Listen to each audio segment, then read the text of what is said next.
اللہ تعالیٰ نے قرآن حکیم میں ارشاد فرمایا کہ افحسبتم انما خلقناکم عبثا وانکم الینا لا ترجعون،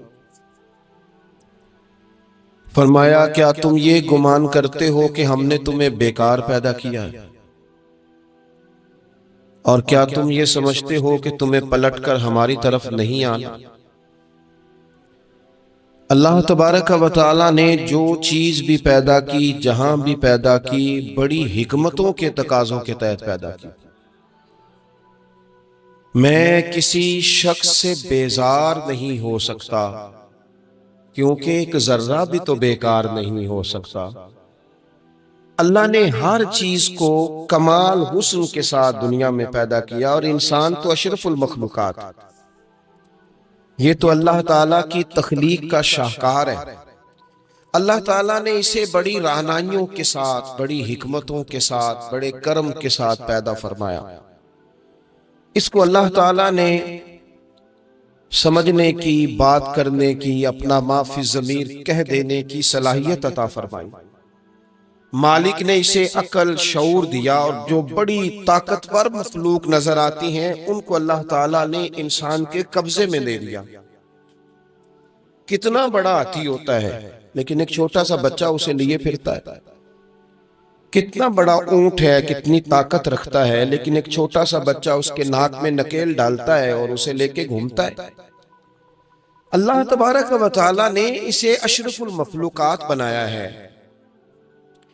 اتنے بڑے جہاز ایک انسان کے قبضے میں دے دیے ہیں، وہ جب چاہتا ہے جہاز اڑتا ہے، جب چاہتا ہے اسے زمین پہ اتار لیتا ہے۔ اللہ کی دی ہوئی طاقت سے ملکوں کو سر کرنا، بڑی بڑی ٹیکنالوجی کو ایجاد کرنا، خدا نے اپنی توفیق سے اسے عطا کیا۔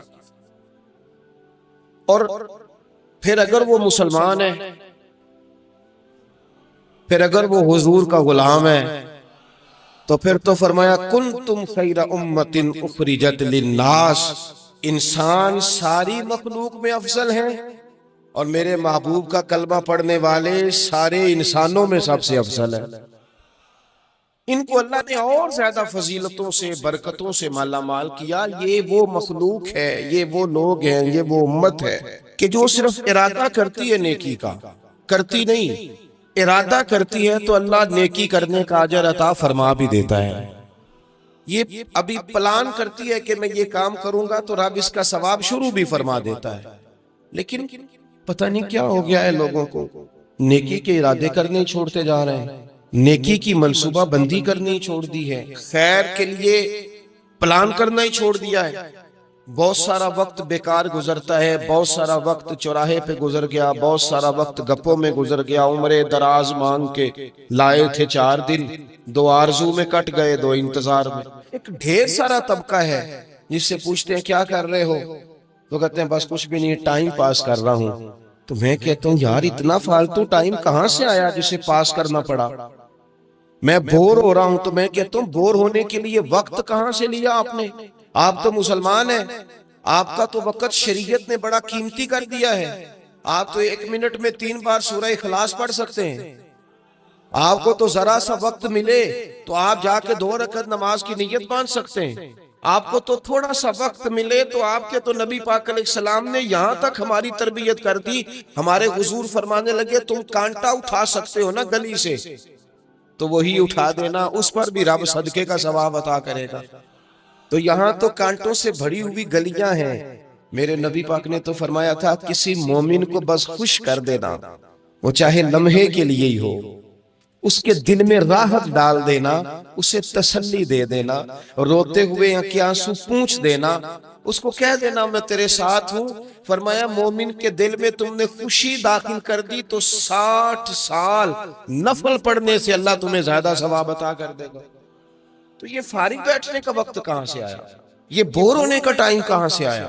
ہم نے اپنے آپ کو بیکار کر لیا، اور رب نے نہیں بیکار پیدا کیا، ہم نے بیکار کر لیا۔ ہم نے اپنے آپ کو زنگ لگا لیا۔ ملت کا وہ جوان جس کو چاہیے تھا کہ وہ خاندان کے 20 50 60 لوگوں کو لے کر چلتا، کفالت کرتا، نمائندگی کرتا، آگے بڑھ کے کہتا میں ہوں نا، گھبرانا نہ، وہ نوجوان خود دکھ سناتا ہے رو رو کے، وہ مجبوریاں سناتا ہے، وہ کچی کچی باتیں کرتا ہے، وہ کہتا ہے مجھے کالا جادو ہو گیا ہے، وہ کہتا ہے فلانے کی نظر لگ گئی ہے، وہ کہتا ہے چچا نے آگے نہیں جانے دیا، وہ کہتا ہے میں ابا جی نے صحیح تقسیم نہیں کی تو میں پیچھے رہ گیا۔ اتنی کمزور بات کرے گا، اور وہ مسلمان اپنی صلاحیت کو پہچانے۔ حضرت سعدی شیرازی کے پاس ایک شخص نے بیٹھ کے اپنے دوستوں کی غلطیاں گنوانی شروع کر دی، ان میں یہ بھی غلطی ہے، یہ بھی غلطی ہے، یہ بھی غلطی ہے، یہ بھی غلطی ہے، یہ بھی غلطی ہے۔ تو حضرت سعدی ہنس پڑے، فرمانے لگے اور یاد رکھ تیرے سجن بڑے ہی برے ہیں، پر پانی بڑا بھی گندا ہو نا تو آگ بجھانے کے کام پھر بھی آ جایا کرتا ہے۔ کوئی تو خوبی ان میں تلاش کر لینا، پانی بڑا بھی گدلا ہو تو آگ تو بجھاتا ہے کہ نہیں بجھاتا۔ ہمارا یہ مزاج بن گیا ہے کہ ہم اپنی صلاحیتوں سے کام ہی نہیں لیتے، ہمیں پتہ ہی نہیں ہم کیا کر سکتے ہیں۔ میرے رسول پاک صلی اللہ علیہ وسلم کا کمال یہ ہے کہ حضور نہ انسان کی صلاحیتیں اجاگر کر دیتے، محبوب اجاگر کر دیتے، حضور اندر جذبہ پیدا کر دیتے۔ اس طرح کا وہ اقبال کہتے ہیں کہ تمہارا وقت کا امام وہ نہیں ہوتا جو تمہیں کہے حالات بڑے خراب ہیں، اس قوم کا کچھ بھی نہیں ہو سکتا، اس ملک کا کچھ بھی نہیں ہو سکتا، فلانا ادارہ بھی خراب ہو گیا، فلانا بندہ بھی کرپٹ ہو گیا، فلانا بھی دنیا دار ہو گیا، پیر بھی خراب ہو گئے، مولوی بھی خراب ہو گئے، سیاستدان بھی خراب ہو گئے، اور بیوروکریٹس بھی خراب ہو گئے، اور تاجر بھی خراب ہو گئے، اور فلانی برادری یہ ظلم کرتی، فلانا قبیلہ یہ ظلم کرتا ہے، فلانے شہر کے لوگ، اسی چکر میں صرف مایوسیاں پھیلانی ہے، کبھی خیر کی بات ہی نہیں کرنی۔ لیکن اقبال کہتے ہیں کہ ہے وہ تیرے زمانے کا امام برحق جو تجھے حاضر و موجود سے بیزار کرے اور موت کی شکل میں دکھلا کے تجھے جلوہ یار زندگی تیرے لیے اور بھی دشوار کرے، وہ تیرے اندر رمق پیدا کرے۔ آج جو حاجی غار سور پہ جاتے ہیں تو یہ لوگ پانی کی بوتل ان کی بغل میں ہوتی ہے، رستے میں 3-4 جگہ بنی ہوئی ہیں، پانی پیئیں، چائے پیئیں، جوس پیئیں، بندوبست ہے، آپ کے کھانے پینے کے لیے آپ چیزیں خرید سکتے ہیں۔ اوپر جائیں تو وہاں بھی سارا کچھ بیٹھنے کا بہترین اہتمام ہے۔ جب حضرت صدیق اکبر گئے تھے تو دن کو نہیں گئے تھے، رات کو گئے تھے، اور جناب اسماء بنت ابی بکر جب رات کو کھانا لے کے جاتی تھی تو وہاں تو دن کو آج بھی 1400 سال کے بعد بھی آبادی کوئی نہیں۔ اس وقت کیا منظر ہوگا، اور اب رستہ بن گیا تھا، اب تو رستہ بھی نہیں تھا۔ تو حضرت اسماء کہتی ہیں میں اکیلی روٹی پکاتی تھی، پھر اسے باندھتی تھی، پھر میں یہ نہیں کہ 2-4 میرے ساتھ ساتھی چلو تو پھر غار سور پہ چلتے ہیں، لوگ تو یوں جاتے ہیں نا۔ فرماتی میں دیکھتی تھی ادھر ادھر کہ کوئی ہے تو نہیں، دیکھ تو نہیں رہا۔ جب کوئی نہیں ہوتا تھا تو رات کو جاتی تھی اور غار پہ کھانا دے کے آتی تھی، اور حضرت صدیق اکبر نے حضور کو کندھوں پہ بٹھا کے کہا تھا حضور پتھر نکیلے ہیں، ان کی نوک تیز ہے، کہیں مقدس قدموں کو تکلیف نہ دیں، اگر مہربانی کریں تو میرے کندھوں پہ نہیں بیٹھ جاتے۔ حضور حضرت صدیق اکبر کے کندھوں پہ بیٹھ گئے۔ درویش کہنے لگے پباں پار قدم نہیں جے لاؤندا تے سور پہاڑ تے چڑھیا جاندا، او پیا جاندا جے یار نبی دا، اے اصلی دلدار نبی دا، او پیا جاندا جے یار نبی دا، اے اصلی دلدار۔ اپنے اندر جذبہ پیدا کرے، ہم کچھ کر سکتے ہیں۔ غریب ساری زندگی دکھ ہی سنائے گا کہ میں غریب ہوں، اس نے محنت کب کرنی ہے، جد و جہد کب کرنی ہے، اس نے آگے کب پڑھنا ہے، وہ کب یہ کام کرے گا۔ اپنی زندگی کے اندر شعور پیدا کریں اور اپنی صلاحیت سے کوئی نفع لیں۔ آپ کیا کر سکتے ہیں زندگی میں؟ میں نے کہا کچھ نہیں کر سکتے، گلی سے روڑا تو اٹھا سکتے ہیں کہ نہیں؟ کچھ انقلاب اپنے مزاج میں پیدا کریں، کچھ تبدیلی پیدا کریں۔ اس کے لیے سب سے زیادہ ضروری یہ ہے کہ ہم اپنے اندر اخلاقی تبدیلی لانے میں کامیاب ہو جائیں۔ کائنات میں قوم وہ سمجھتی ہے جن کا اخلاق سنور جاتا ہے، اور جو لوگ اپنے اندر اخلاقی تبدیلی نہیں نہ لاتے، آپ دیکھیں نبی پاک علیہ السلام کا انقلاب کس طرح کا ہے۔ عرب کے لوگ سمجھتے تھے کہ معاف کرنا بزدلی ہے، صبر کرنا بزدلی ہے۔ وہ کہتے تھے یہ کیا بات ہوئی، ہمارا دشمن کیا سمجھے گا کہ بزدل ہے، انہوں نے معاف کر دیا ہے۔ وہ کہتے تھے معاف کر دیں تو کمزور پڑ جائیں گے، سامنے والا کہے گا کہ ان کے پلے کچھ نہیں، معاف کر دیا۔ اور ہمارے زمانے میں آج معاف کمزور آدمی کرتا ہے، طاقتور آدمی معاف نہیں کرتا۔ وہ جس کے پاس طاقت نہیں ہوتی وہ کہتا ہے ٹھیک ہے میں نے اللہ پہ چھوڑ دیا، حالانکہ اس نے بھی اچھا کیا، پر کمال تو یہ ہے کہ تیرے پاس ساری طاقت ہو پھر بھی تو فیصلہ اللہ پہ چھوڑے۔ اور حضرت موسیٰ کلیم اللہ علیہ السلام نے عرض کیا تھا مالک تیرے بندوں میں تیری نظر میں معزز کون ہے؟ تو رب کریم نے فرمایا میرے کلیم جس کے پاس بدلہ لینے کی طاقت ہو پھر بھی معاف کر دے وہ رب کی نظر میں بڑی عزت والا ہے۔ عرب کے لوگ سمجھتے تھے یہ بزدلی ہے کہ میں معاف کر دوں، لیکن حضور نے ان کو اخلاقی طور پہ بدل دیا، اور نبی پاک نے فرمایا معاف کرنا بزدلی نہیں، یہ تو اعلیٰ ظرفی ہے۔ تو پھر کس طرح بھلا معافی ان کو ہوئی؟ فتح مکہ کے دن حضور نے اس طرح نہیں معاف کیا کہ پہلے ہمارے ہاں بھی لوگ معاف کرتے ہیں تو ہم پتہ کس طرح معاف کرتے ہیں، پہلے ساری اس کی زیادتیاں گنواتے ہیں۔ پتہ ہے نا تو نے اس وقت کیا کہا تھا، یاد ہے نا تو بڑی ڈینگے مارتا تھا، یاد ہے نا تو بڑی بڑھ کے مارتا تھا۔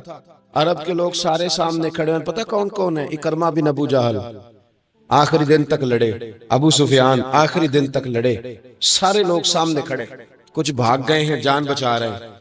حضور نے کیا فرمایا؟ فرمایا پتہ تمہارے ساتھ آج سلوک کیا کرنا ہے؟ یا رسول اللہ بتائیے۔ تو نبی پاک نے فرمایا وہی کرنا ہے جو جناب یوسف نے بھائیوں کے ساتھ کیا تھا، بات ہی کوئی نہیں کرنی، پچھلا قصہ چھیڑنا ہی نہیں، نہ کانٹے بچھانے کی بات کرنی ہے، نہ روڑے مارنے کی کرنی ہے، نہ بدر میں آنے کی کرنی ہے، نہ احد میں پتھر مار کے دانت شہید کرنے کی بات کرنی ہے، نہ خندق کی بات کرنی ہے، نہ خیبر کی کوئی بات۔ جاؤ نہ معاف کیا، بات ہی کوئی نہیں کرنی، معافی دے دی۔ ابو سفیان کہنے لگے حضور مجھے معافی ہے۔ سونیا تیرے کرم پہ قربان جاؤں۔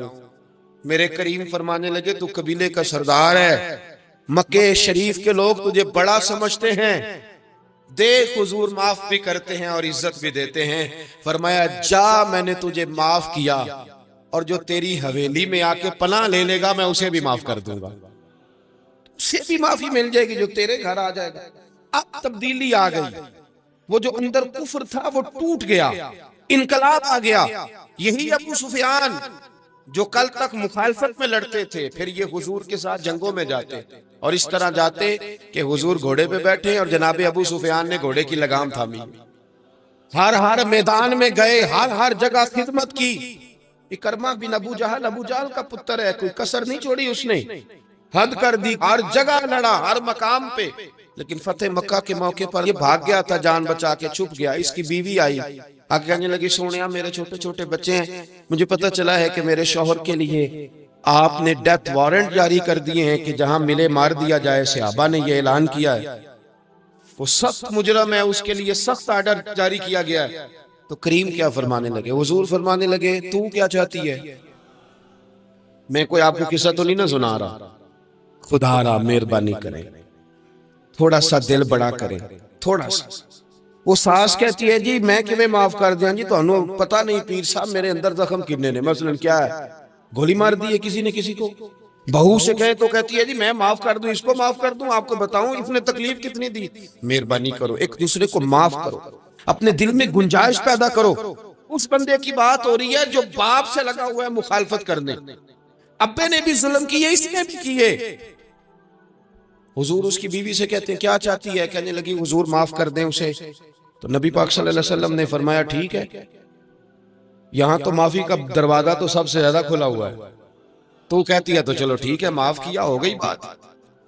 اس نے جا کے جہاں چھپا ہوا تھا اسے کہا اکرمہ حضور نے تجھے معاف کر دیا۔ کہنے لگا کوئی کرنے والی بات کر، وہ معاف کرتے ہیں مجھے پتہ ہے، بڑا کرتے ہیں، پر جو میں نے کیا ہے وہ معافی والا نہیں۔ مجھے معافی ہو سکتی ہے، یہ کیسے ہو سکتا ہے، یہ کیسے ہو گیا، ہو ہی نہیں سکتا۔ اس کی بیوی پھر آئی، کہنے لگی حضور وہ مانتا نہیں، یہ تاریخ صرف میرے رسول کی ہے، یہ سیرت صرف میرے رسول کی، کہ جس کو معاف کیا جا رہا ہے اس کی سمجھ میں بات نہیں آ رہی کہ بھلا مجھے معاف کر دیا ہے۔ حضور کہتے ہیں اچھا تو بتا وہ کیسے مانے گا؟ کہنے لگی حضور اگر کوئی نشانی دے دینا، عرب کے لوگ تلوار دے دیتے تھے، زرہ دے دیتے تھے، پگڑی دے دیتے تھے، چھڑی دے دیتے تھے، یہ دلیل ہوتی تھی کہ فلاں نے نشانی دے دی۔ اگر کوئی مل جائے نا نشانی، محبوبہ اس طرح تو کوئی نہیں کرتا جیسے آپ کرتے ہیں۔ کریم نے اپنے سر سے پگڑی اتاری اور فرمایا میری پگڑی بطور علامت کے نشانی کے لے جا، اسے کہہ دے میں نے معاف کیا۔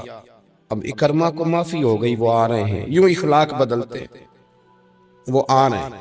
یہاں کوئی بڑا آدمی آئے نا تو پہلے اعلان ہوتا ہے فلاں بن فلاں صاحب آ رہے ہیں، اب ان کو دعوت دیتے ہیں، لیکن وہ اعلان چھوٹا کرتا ہے بڑے کے لیے. یہاں انوکھا باب ہے. اکرما کلمہ پڑھنے آ رہے ہیں. نبی پاک صحابہ سے کیا فرما رہے ہیں؟ فرمایا وہ کلمہ پڑھنے آ رہا ہے، اطاعت قبول کر کے آ رہا ہے، سر تسلیم خم کر کے آ رہا ہے، اس کے سامنے اس کے باپ کے کسی ظلم کا اظہار نہ کرنا. اس کے باپ نے بڑے ظلم کیے ہیں، زیادتیاں کی ہیں، ہم تذکرہ یہاں ہوتا ہے، لیکن اس کے سامنے نہ کرنا. اس کا تو ابا ہے نا، اس کا تو باپ ہے نا. کوئی بات نہ کرنا، اسے تکلیف ہوگی. کس کے لیے؟ صحابہ رو رہے ہیں، حضور یہ کس کے لیے تیاری کرا رہے ہو؟ وہ آ گئے، قدموں سے لگ گئے، کلمہ پڑھ لیا، کھول کے روئے. حضور میرے لیے بھی معافی ہے؟ تو کریم نے فرمایا ہاں، میں رحمت والے رب کا رحمت والا رسول ہوں، ہے نا معافی. اکرمہ مسلمان ہو گئے. پھر تلوار کو صاف کر کے کہنے لگے سونیا پہلے یہ اسلام کی مخالفت میں لڑتی تھی، اب حمایت میں لڑے. مجھے بتائیں، ایک ایک گلی اکرمہ گئے اسلام کی حمایت میں تلوار لے کے، ایک ایک گلی. اور آپ پچھلے جہاد میں بھی گئے تھے، اس جہاد میں نہ جائیں تو کہنے لگے کفارہ نہیں ادا کرنا، پچھلے داغ بھی صاف کرتے. میں جاؤں گا، گلی گلی جاؤں گا، نگر نگر جاؤں گا، جھنڈا لے کے جاؤں گا. میں بتاؤں گا کہ جب کوئی مدینے والے کے پاس آئے تو رب دل بدل دیا کرتا ہے. انقلاب آتے ہیں، عادتیں بدلتی ہیں، طبیعتوں میں تغیر آتا ہے. کون نہیں آتا؟ میں جاؤں گا. حمص میں حضرت عمر کے زمانے تک اکرمہ لڑے، سالوں میدان میں رہے اسلام کی حمایت میں. اور پھر حمص کے میدان میں حضرت عمر کے دور میں لڑتے ہوئے شہادت کی موت اللہ نے انہیں عطا فرمائی. یہ آپ دیکھیں حضرت خالد بن ولید کون ہے؟ کہنے لگے حضور میں تو بڑی شدت سے اسلام کے خلاف لڑتا تھا، میری غلطیاں بھی معاف ہو جائیں گی. تو حضور فرمانے لگے اسلام پچھلے سارے معاف کرا دیا کرتا ہے، نئی زندگی کا آغاز ہو جاتا ہے. نئی زندگی کا آغاز ہوتا ہے. حضور نے فرمایا جو رمضان میں عبادت کر لے نا، ایمان کے ساتھ رمضان میں عبادت کر لے، اللہ اس کے پچھلے سارے معاف فرما دیتا ہے. اب وہ نئی زندگی کا آغاز کرے. جس نے شب قدر پہ رو رو کے توبہ کی ہے، وہ رمضان کے بعد کرپشن چھوڑ دے، جھوٹ چھوڑ دے، بددیانتی چھوڑ دے، دل دکھانا چھوڑ دے. جس نے رمضان میں روزے رکھے، تراویح پڑھی ہے، وہ نئی زندگی کا آغاز کرے. خدا کی رحمت سے گناہ معاف ہو گئے، اب وہ آگے بڑھے. نبی پاک علیہ السلام نے فرمایا جو اللہ کے گھر کا حج کار آیا وہ اس طرح ہے جس طرح آج ماں کے پیٹ سے پیدا ہوا ہے. اب نئی زندگی کا آغاز کرے، اب وہ اپنی عادات میں تبدیلی لائے، اب وہ بدل جائے. میں کس درد سے یہ بات آپ سے کروں کہ 50 لاکھ مسلمان ہر سال حج کرتا ہے. اگر 25 لاکھ کا کردار بھی ٹھیک ہو جائے تو سال کا 25 لاکھ با کردار مسلمان اگر دنیا کو دیا جائے تو بتائیے امت مسلمہ کا سر کتنا اونچا ہوگا. لیکن ہمارا حال وہی ہے کہ آج بھی کیتی جاندے ہو تے لہو بھی پیتی جاندے ہو، کھو کے مال یتیماں دا تے بھیج مسیتی جاندے ہو، پھٹ دلاں دے سیندے نہیں تے ٹوپیاں سیتی جاندے ہو، نفس تے چھری پھیر دے نہیں دمبے کیتی جاندے ہو، فرض پلائی بیٹھے ہو، نفلاں نیتی جاندے ہو، او دسو تے سی بلے شانو ایک ہی کیتی جاندے ہو. بات وہی ہے کہ کعبے گئے، مدینے گئے، کربلا گئے، جیسے گئے تھے گھوم پھر کے ویسے ہی آ گئے. کچھ تبدیلیاں اپنے مزاج میں لائیں، اپنی عادات میں لائیں. حضرت خالد بن ولید نے کہا حضور سارے گناہ معاف ہو گئے. فرمایا ہو گئے. حضرت خالد بن ولید نے پھر اپنی تلوار تھامی اور جناب خالد بن ولید پھر اس طرح میدانوں میں نکلے کہ نبی پاک نے فرمایا اب یہ خالد نہیں، یہ تو سیف اللہ ہے، یہ تو اللہ کی تلوار بن گیا ہے. اس جذبے سے، شوق سے اپنے مزاج کو تبدیل کر کے اس طرح میدان میں آئے. فرمایا اب اللہ کی تلوار ہے. پورا وجود زخمی کرایا اور ساری زندگی اسلام کی حمایت میں تلوار چلائی. ہم بدل سکتے ہیں، تبدیلی آ سکتی ہے، ہمیں بدل جانا چاہیے. بہلول دانا سے کہا تھا ہارون رشید نے کہ مجھے کوئی نصیحت کر دے، میں بادشاہ ہوں. سخت دل ہو جاتا ہے کئی دفعہ. تو حضرت بہلول دانا کہنے لگے میں کیا نصیحت کروں، آپ کا باپ کہاں ہے؟ کہنے لگے قبرستان میں. کہا ایک بڑا بھائی بھی تھا، بڑا پیار کرتا ہے، سنا آپ سے، کہاں ہے؟ کہا قبرستان میں. تو کہا وہ ایک چچا زاد بھی آپ کے ساتھ میں نے دیکھا ہے. کہا وہ بھی قبرستان میں. یاد کرانا شروع کیا حضرت بہلول نے، فرمایا وہ ننہال والے، ددہال والے، وہ ماموں، وہ چاچو کا سب قبروں میں۔ آخری جملہ کہا، فرمایا تیرا ایک پتر بھی تھا، چڑھتی جوانی تھی، قد اونچا تھا، رنگ گورا تھا۔ ہارون رشید رو پڑے، کہنے لگے حضور وہ بھی قبرستان میں؟ تو فرمایا جس نے اتنے جنازے پڑے ہوں اسے میں نصیحت کروں؟ تیرا کیا خیال ہے، تو نے نہیں جانا؟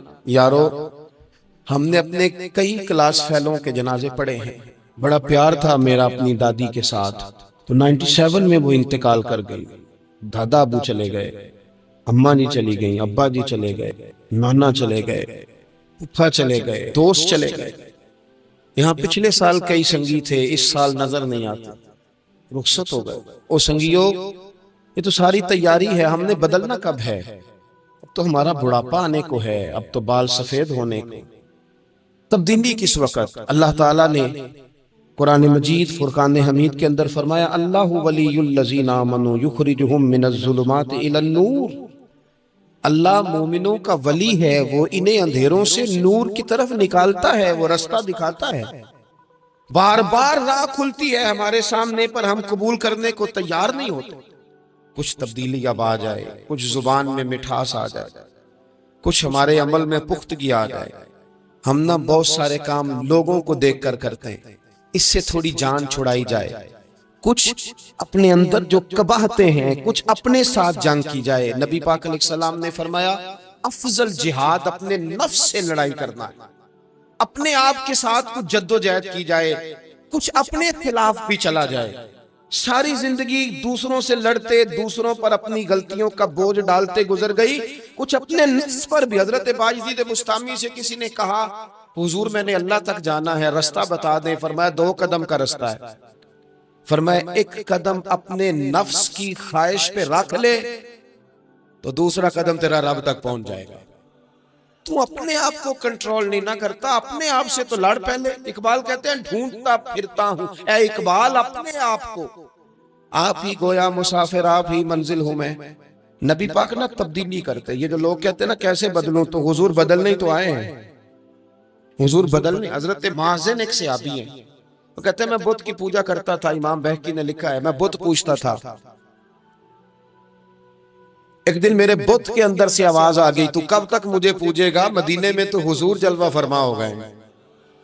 کہتے ہیں 2 دفعہ 3 دفعہ بت مجھے پیغام دے رہا ہے کہ حضور کی طرف جاؤ۔ بت کہتے ہیں میں وہاں سے چلا، حضور کی بارگاہ میں پہنچا تو نبی پاک علیہ السلام کی خدمت میں حاضر ہو کے میں نے عرض کی یا رسول اللہ کمال ہو گئی، لوگ بتوں کو پوجتے ہیں اور میرا بت کہہ رہا تھا جا جا کے حضور کا کلمہ پڑھ لے۔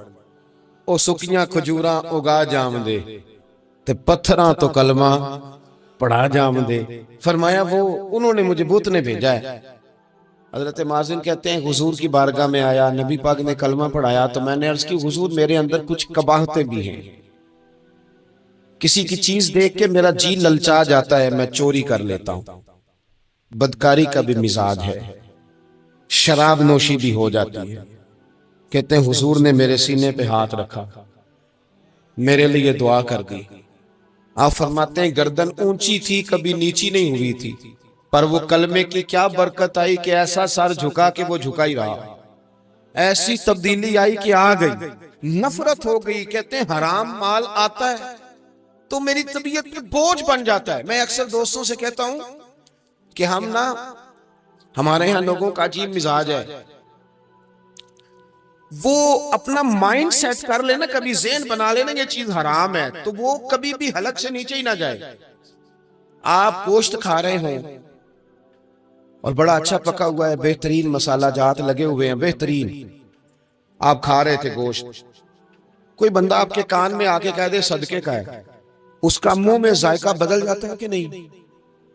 بھئی گوشت تو وہی ہے، یہ کیسے بدل گیا؟ کیونکہ آپ کے نا وہاں کمپیوٹر میں فٹ ہے کہ صدقہ میرے لیے درست، آپ کو کہتے ہیں یہ تو فارم بن گیا۔ بھئی یہ کیا بن گیا؟ چلیں اس سے بھی آگے چلتے ہیں۔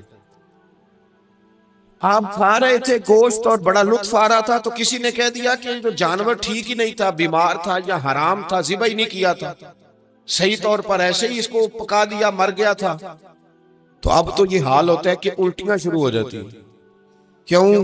اس لیے کہ نفیس طبیعت پر نہ صدقے کا گوشت فٹ ہوتا ہے نہ حرام فٹ ہوتا ہے، کیونکہ طبیعت نفیس ہے نا. بس اس بات کو سمجھ لیں، جس طرح حرام بکرا طبیعت پہ فٹ نہیں نہ ہوتا، اس طرح کروڑ حرام بھی طبیعت پہ فٹ نہیں ہونے چاہیے. 2 کروڑ بھی حرام آ جائے تو فٹ. جس دن 2 کروڑ پر بھی الٹی آنے لگ گئی نا، جس دن حرام جگہ پر قبضہ کرتے بھی کیا آنے لگ گئی، ذائقہ بدلنے لگ گیا، کمپیوٹر میں فٹ ہو گیا کہ یہ میرے لیے ٹھیک نہیں. لیکن میں اکثر کہتا ہوں لوگوں سے، میں کہتا ہوں ہمارے ہاں بندہ دیکھ کے فتویٰ ہوتا ہے. یہاں کوئی غریب عیسائی ہو نا، ماڑا بیچارہ گلی میں جھاڑو دے کے روٹی کماتا ہے، تو لوگ مسئلہ پوچھتے ہیں، کہتے ہیں مولوی صاحب سائنہ روٹی کھانی جائز ہے؟ تو میں پھر ان لوگوں سے آگے سے پوچھ لیتا ہوں، میں کہتا ہوں یہ بتاؤ امریکہ کا صدر بھی عیسائی ہے، اس کے ساتھ جائز ہے؟ اتنے وزیر مشیر وزراء اعظم ملکوں کے جا کے کھاتے ہیں، کبھی آپ نے مسئلہ پوچھتے دیکھیں؟ وہاں تو جو مولوی مشیر بنے ہوئے وہ بھی بیٹھے ہوتے ہیں بیچ میں، وہ بھی بیٹھے ہوتے ہیں، اب بھی ان سے پوچھو. لیکن ہمارا مزاج یہ بن گیا ہے کہ غریب کے حق میں مسئلہ اور ہے اور امیر کا معاملہ ہے تو معاملہ اور اس سے نکلے. یعنی اگر 5 روپے کسی کے گر جائیں تو وہ واپس کرنے بھی ضروری ہیں، اور 5 کروڑ گر جائیں تو وہ بھی. وہ ہمارے ایک دوست کہا کرتے ہیں کہ ایک صاحب تھے، ان کو نا بڑے قیمتی جوتے کا ایک پیر مل گیا کہیں سے گرا ہوا. انہوں نے وہ قیمتی پاؤں جوتے کا گرا ہوا اٹھایا اور وہ بندہ تلاش کرنے لگے کس کا گرا ہے. دیر تک وہ ڈھونڈتے رہے ایک پاؤں کس کا ہے، تھوڑی دیر کے بعد انہیں دوسرا پاؤں بھی مل گیا. پھر انہوں نے بندہ ڈھونڈنا بند کر دیا. انہوں نے کہا دونوں ہو گئے ہیں، اب یہ کام آئے گا، لہذا انہوں نے بند کر دیا. میرے عزیز، یہ تو کوئی طریقہ نہیں ہے نا کہ آپ چیز اگر تھوڑی سی ہے تو اس پر فتویٰ اور ہے، اور اگر زیادہ ہے تو مزاجوں میں جب ہم یہ لے آئیں گے اپنی طبیعت میں، اور کب تک ہم نے اسی طرح رہنا ہے، کب ہم نے اپنے وجود سے کام لینا ہے، بیکار وقت کب تک گزرنا ہے. کتنے رمضان آئے گزر گئے، کتنے عمرے آئے گزر گئے، کتنی ہم نے دیکھا کہ بس بیمار ہو گئے ہیں، ٹھیک ہو جائیں گے تو پھر اس کے بعد ہم نے کوئی نماز نہیں چھوڑنی، لیکن ٹھیک ہوئے تو بھول گئے، نئی سے نئی بات شروع ہو گئی. ہم نے کتنی دفعہ کہا کہ آج کے بعد تبدیلی، لیکن کیوں نہیں تبدیل ہوتے. حضرت فضالہ بن عمیر ایک صحابی ہیں، کہتے ہیں میں عورتوں کا معاذ اللہ بڑا رسیہ تھا. ابو جہل نے جب اعلان کیا نا جو حضور کو شہید کرے گا تو اسے 100 سرخ اونٹ دیے جائیں گے، تو کہتے ہیں میں خنجر بغل میں دبا کے نا تو طواف کعبہ کرنے چلا گیا. طواف کعبہ کہتے ہیں وہاں جب میں پہنچا تو میں نے دیکھا حضور بھی طواف کر رہے ہیں، تو نبی کریم نے مجھے دیکھتے ہی حضور میرے قریب آئے اور مجھے نہیں بتانا پڑا. حضور فرمانے لگے تیرا نام فضالہ ہے؟ میں نے کہا ہاں. تو محبوب فرمانے لگے کیا باتیں کر رہے ہو اپنے آپ سے؟ کہتے میں دل میں سوچ رہا تھا کہ طواف کرتے میرے قریب سے گزریں گے تو خنجر مار دوں گا. کیا باتیں کر رہے تھے؟ فضالہ کہتے ہیں میں تو جب آیا تھا تو ایک بی بی سے مل کے آیا تھا، میں نے کہا تھا کہ میں آج بڑی رقم لے کے آؤں گا اور معاذ اللہ تیرے پاس رات گزاروں گا. کہتے ہیں میں تو اس سے بات کر کے آیا تھا. تو میں اب حضور سید عالم صلی اللہ علیہ وسلم نے پوچھا تو فضالہ ہے؟ میں نے کہا ہاں. کیا باتیں کر رہے تھے اپنے آپ سے؟ میں نے جھوٹ بولا. میں نے کہا جی وہ تو میں تو ذکر کر رہا تھا اپنے دل میں. کہتے حضور مسکرائے اور مسکرا کے فرمانے لگے چل چھوڑ، جس کام آیا تھا وہ کرتا کیوں نہیں؟ میں جو تیرے سامنے کھڑا ہوں تو کرنا. خیال آیا مسلمان نیک و بد پہچان جاتے ہیں اور آقا آدمی کے دل کی باتیں جان جاتے ہیں. کرنا وہ کام. تو فضالہ کہتے ہیں کہ میں کانپ گیا، میرے ہاتھ سے وہ خنجر گر گیا. حضور نے میرے سینے پہ ہاتھ پھیرا، اس طرح پھیرا کہ زندگی میں اتنا سکون کبھی نہیں ملا، اتنی ٹھنڈک کبھی نہیں ملی، اتنا قرار کبھی نہیں آیا، اس قدر زیادہ آزمائش کبھی نہیں آئی. میں قرار محسوس کرنے لگا. کہتے ہیں حضور فرمانے لگے کیا وہ وقت نہیں آیا کہ تو کلمہ پڑھ جائے؟ کہتے ہیں میں نے فوراً کہا حضور آ گیا ہے وقت، پڑھائیں مجھے کلمہ. کہتے ہیں نبی پاک نے کلمہ پڑھا دیا، میں مسلمان ہوا. میں واپس لوٹا تو وہی عورت بن سور کر تیار ہو کر گلی میں کھڑی تھی. عادتیں بدل جاتی ہیں. شرط یہ ہے کہ ہم تھوڑی سی کوشش کریں، شرط یہ ہے کہ ہم اپنے آپ کو اللہ رسول کی بارگاہ میں پیش کریں. اور میرے دوستوں، میرے بزرگوں، ہمیں سب سے زیادہ تکلیف میں ہماری اپنی عادات نے ڈالا ہے، ہماری اپنی خواہشات نفس نے ہمیں زیادہ آزمائشوں میں ڈالا ہے. کہتے ہیں وہ عورت بن سور کے کھڑی تھی. جب میں واپس لوٹا تو پہلے میں اس کے پیچھے بھاگتا تھا، اب میں اس کے قریب سے گزر گیا تو اس نے آواز دی تو فضالہ نہیں؟ کہتے ہیں میں چپ کر گیا، وہ پھر پیچھے دوڑی، میرا گریبان پکڑ کے کندھا پکڑ کے ہلایا تو فضالہ نہیں؟ کہتے ہیں میری جھکی ہوئی گردن، میں سر نہیں اٹھاتا، مجھے کہنے لگی تو وہ نہیں ہے جو فضالہ ہے؟ میں نے کہا ہوں میں فضالہ، پر وہ والا نہیں جو تجھے ملا کرتا تھا۔ کہا تو اب کون ہے؟ کہنے لگے میرا ٹائٹل بدل گیا ہے، میرا تعارف بدل گیا ہے، اب میں رسول کائنات کا غلام ہو گیا ہوں۔ لوگ مجھے مسلمان کہتے ہیں، اب میری نگاہوں میں جچتا نہیں کوئی، جیسے میرے محبوب ہیں ایسا نہیں کوئی۔ کہتے ہیں بدل گئی عادت، میں وہی ہوں پر میرا لہجہ، میرا مزاج ہی بدل گیا۔ حضرت جریر ابن عبداللہ کہتے ہیں میں کاروبار کرتا تھا اور مجھے بڑا سلیقہ آتا تھا کاروبار، میں سستی ترین چیز خریدنے کا ملکہ رکھتا تھا، لیکن فرماتے ہیں کہ جب میں حضور کا کلمہ پڑھنے گیا تو نبی پاک نے مجھے فرمایا میرا دین کسی کا بھلا کرنے کا نام ہے، الدین النصیحہ، خیر خی کرنا۔ فرماتے ہیں پھر میں نے نصیحت کو پلے باندھا، ایک آدمی سے گھوڑا خریدا 300 دینار کا، گھوڑے کو پکڑ کے میں نے جب تھوڑا آگے چلایا تو وہ تو بڑا نرم مزاج تھا، سی پنجابی چاکیدہ ہے، ساؤ ہے بڑا، تو میں نے کہا یہ تو گھر میں بھی رکھا جا سکتا ہے، یہ تو 400 کا ہے۔ پھر میں نے اس پر سواری کی تو وہ سواری کے لیے بڑا اچھا تھا، میں نے کہا یار تیرا جانور 600 کا ہے۔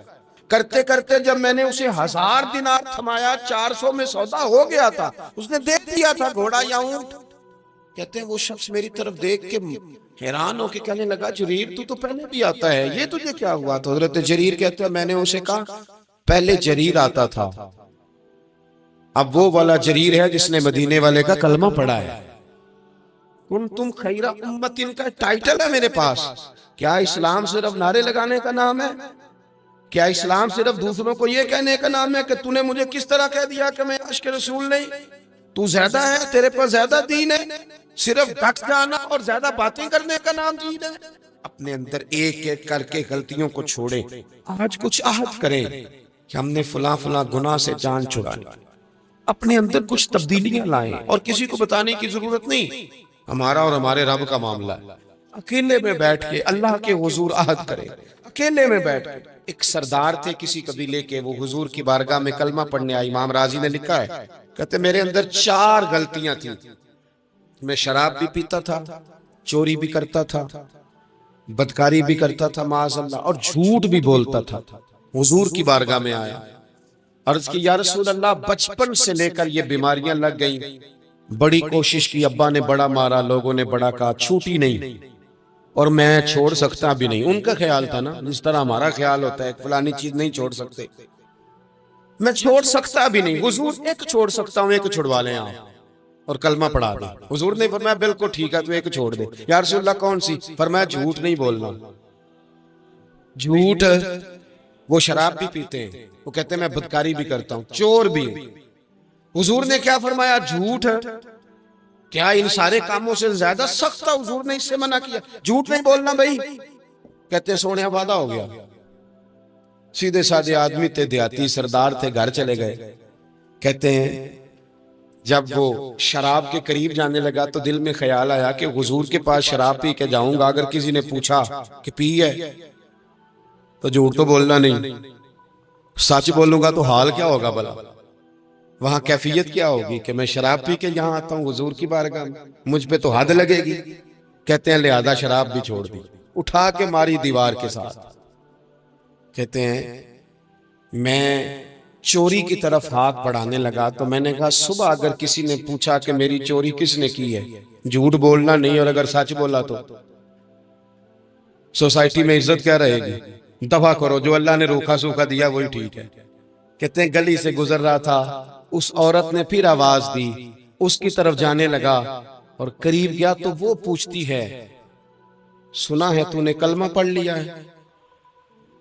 کہتے ہیں تڑپ گیا، درد سے آنسو چھلکے، اگر میں اس سے جھوٹ بولوں تو حضور نے منع کیا ہے، اور سچ بولوں تو یہ کیا سوچے گی؟ کلمہ پڑھ کے مسلمان ہو کے حضور کا غلام ہو کے یہ انداز ہے۔ کہتے ہیں وہاں سے بھی آ گیا، آ کے نا پیچھے ہو کے بیٹھ گیا، پیچھے حضور تقریر کر رہے تھے، پیچھے ہو کے بیٹھ گیا، غور سے حضور کا چہرہ دیکھ رہا ہوں، غور سے دیکھتا جا رہا ہوں۔ دنیا کہیں اور دیکھ رہی ہے اور میں حضور کا چہرہ دیکھ رہا ہوں. سر سے لے کر پاؤں تک تنویر ہی تنویر ہے، جیسے منہ سے بولتی قرآن کی تفسیر ہے. سوچتی تو ہو کہ دنیا مصطفیٰ کو دیکھ کر بھلا وہ مصور کیسا ہوگا جس کی یہ تصویر ہے. کہتے میں غور سے چہرہ دیکھ رہا ہوں. حضور کی خدمت میں گیا سلام لینے تو محبوب نے مسکرا کے دیکھا تو میں نے کہا سونیا قربان جاؤں، میرا ایک جھوٹ چھڑوایا، میری ہر شے چھوٹ گئی ہے، ختم ہو گیا سارا کچھ ہی. یہ مہربانی ہو جائے گی انشاءاللہ. اپنے آپ سے بات کریں، کوشش کریں کہ ہم نے زندگی میں جھوٹ نہیں بولے، آپ سچ بولیں. میری ملک کے لیڈر اگر قوم کو صرف سچ بتائیں ہمارے پاس کیا ہے، ہم کتنا سروائیو کر سکتے ہیں، کہاں تک جا سکتے ہیں، آپ یقین کریں قوم کا اعتماد قائم رہے. اگر ہم اپنے بچوں سے سچ بولیں، اپنے دوستوں سے سچ بولیں، اپنے محبت کرنے والوں سے سچ بولیں، ہمارا اعتماد نہیں خراب ہوگا، اعتماد قائم رہے گا. وہ ایک شخص نے آ کے کہا تھا نا یا رسول اللہ میں 2 نمازیں پڑھوں گا، اگر آپ کہتے ہیں تو کلمہ پڑھتا ہوں، 5 نہیں پڑھ سکتا. فرمایا تو آ جا 2 ہی پڑھنا، لیکن یہ چھٹی صرف حضور دے سکتے ہیں اور نہیں کو دے سکتا. حضور نے فرمایا 2 ہی پڑھنا. صحابہ کہتے ہیں 2 نمازوں کی شرط پہ کلمہ پڑھا. پھر شارحین فرماتے ہیں وہ وقت بھی آیا کہ وہ تہجد بھی پڑھا کرتے تھے. آپ شروع تو کریں نا کسی کام کو، اپنے اندر چھوٹی چھوٹی تبدیلی پیدا کریں. اور بڑوں سے لے کر، مجھے ادب سے عرض کرتا ہوں، بعض نوجوان بھی شکایت کرتے ہیں، کہتے ہیں بزرگوں کو کہہ دیں کہ جلد باز نہ بنے، جلدی غصے میں آ جاتے ہیں. میں بزرگوں سے بھی عرض کروں گا کہ تھوڑی نرمی، تھوڑی شفقت، مطلب زیادہ ڈانٹ ڈپٹ کرنے سے بھی تو چیزیں خراب ہی ہوتی ہیں نا. تھوڑا سا ضرب پر نوجوانوں سے کہوں گا کہ آپ جوان ہیں تو حوصلہ بھی تو جوان ہے، تو زندگی میں حوصلہ، تحمل، بردباری لائیں، اپنی عادات کو تھوڑا تھوڑا کر کے تبدیل کریں. اللہ تعالی ہمیں سمجھ عطا فرمائے.